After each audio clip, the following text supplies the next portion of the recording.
very broad, stable coins.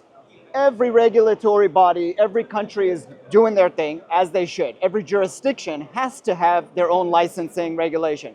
I don't want to go there. I want to talk just about the stable coins. Is this the winner in the whole crypto blockchain space? Is this the only way to move forward?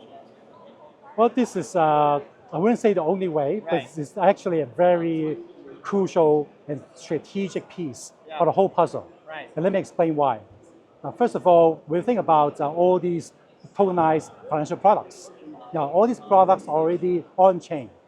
Now, for today, the reason why you haven't seen much secondary market liquidity is because if someone have to buy whatever product, they have to do the on-off ramp, which is not very convenient and adds cost to it. Right. So that's why not until with the on-chain money, i.e. the stablecoins, Right. now this friction will not go away. So it's super important from a financial settlement perspective. Right. Now, and then we have the other aspects, which is using stablecoin as the cross-border payments vehicle. So of course, I think China being the world's factory, there have been just so many trading partners around the world. You go to Latin America, the MENA region, Southeast Asia, a lot of trading partners are buying or selling stuff with Hong Kong, mostly via Hong Kong. So with this being that sort of friction remover, so to speak, this is going to help enormously in the real world economy.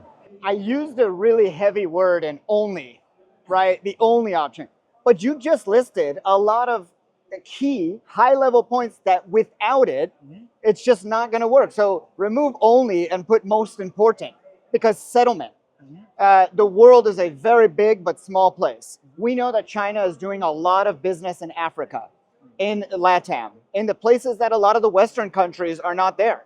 But settlement is increasingly and still difficult, not increasingly, it's just not being, no solution to the problem, no problem to the solution, many problems to the solution. But when you look at cross-border, we still have Western Union.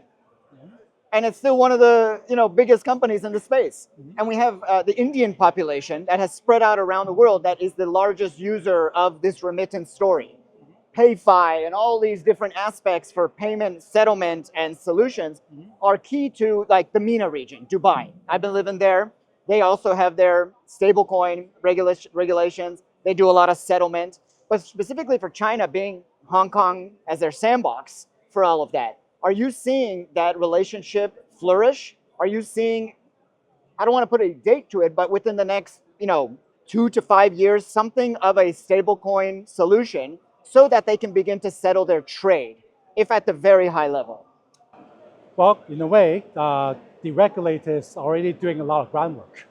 So again, all these are Here in Hong Kong. Yeah, well, as a matter of fact, if you just follow the news and a lot of open source public information, you have noticed that our regulator responsible for the stablecoin and also the CBDC and bridge projects, they've been working with other major central banks, right? In UAE, in Thailand, I think they've made trips to France, to Brazil.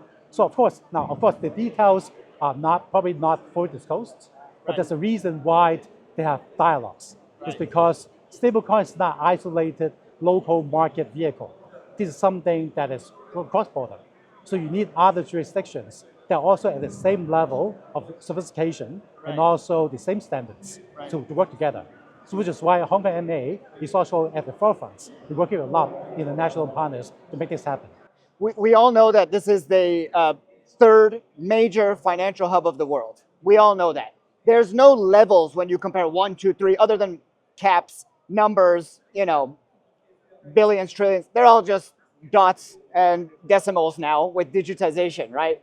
But when you look at like Hong Kong being the third financial district of the world, and regardless of what happens with stablecoins, America's now got this new government that is going rocket force into the atmosphere when it comes to stablecoins. They've said no to CBDCs.